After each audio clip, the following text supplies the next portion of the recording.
O, saksak mo yan! Sa bibig mo! Goy ka! Basta. Rato din.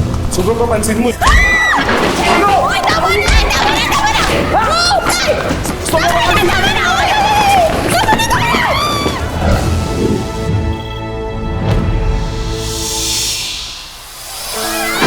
Tama na!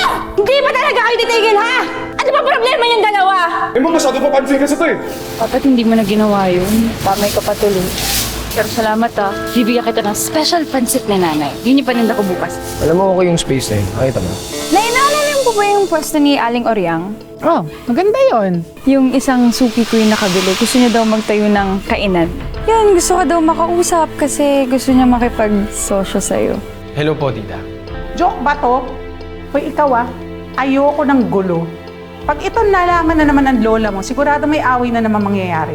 Terence! Ano ba, Candice? Ang daldal mo eh, no? Kasi naman, di ba, ako yung kasama mo pero nakatingin ka kay Julie. Ano nga yan? Ewan ko sa'yo! Ah! Oh my God! Kadere! Alam ko na hindi madali na mapatawad mo ako, pero I'm hoping someday na mapapatawad mo rin ako. Pwede ba akong bumili? Alam mo, hindi madaling kalimutan yung nangyari. Pinapasabi rin po pala ni Dad, sorry.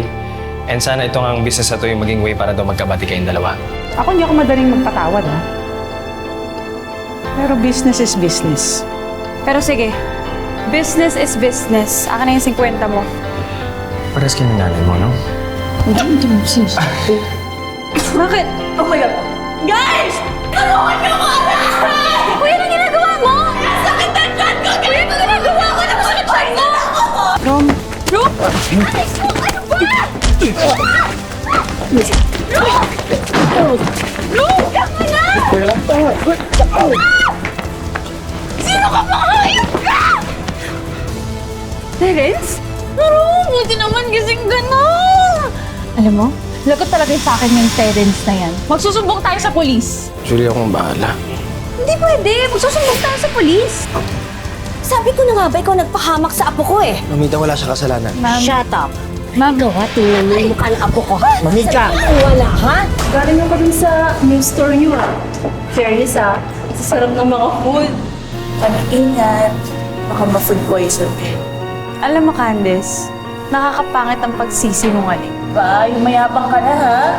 Dahil ba yan sa bagong boyfriend? Hoy, hindi ko.